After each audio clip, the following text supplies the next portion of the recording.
Hey there, adventurers. It's Eli Roberts at Adventures in Ink, your local friendly neighborhood comic book shop here in Leander, Texas. It's time for a new episode of Throwback Thursday. That's where we take a look at a comic series or a character from a while ago that maybe you don't know about.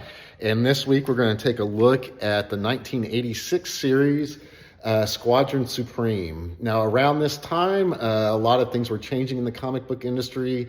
Stories were getting a bit darker.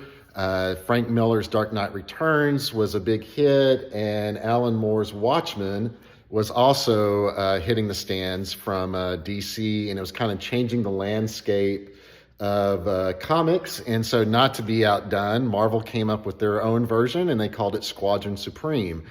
Squadron Supreme consisted of members that were pretty analogous to the Justice League, like Hyperion was kind of like Superman, Power Princess was Wonder Woman, Nighthawk was Batman.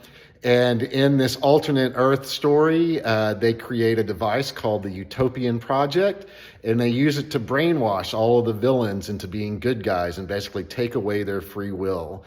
The story became kind of a do the ends justify the means type of metaphor. And so throughout the 12-issue series, the heroes and villains battle with, do we brainwash the bad guys and making good guys, making society safer, or do we honor free will and let them do the bad things that they're supposed to do and then clean up the messes afterwards?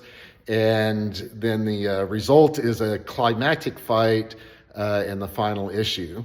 Now, several years later, J. Michael Straczynski and Gary Frank would bring back Squadron Supreme in a new series, featuring pretty much the same characters, but just updated versions.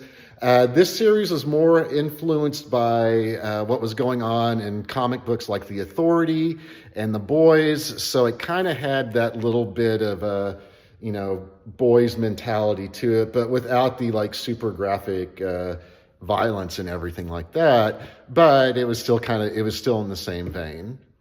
All right, guys, so that's it for Squadron Supreme. Come down in the shop, check them out. We have the issues, and we'll see you soon. Bye.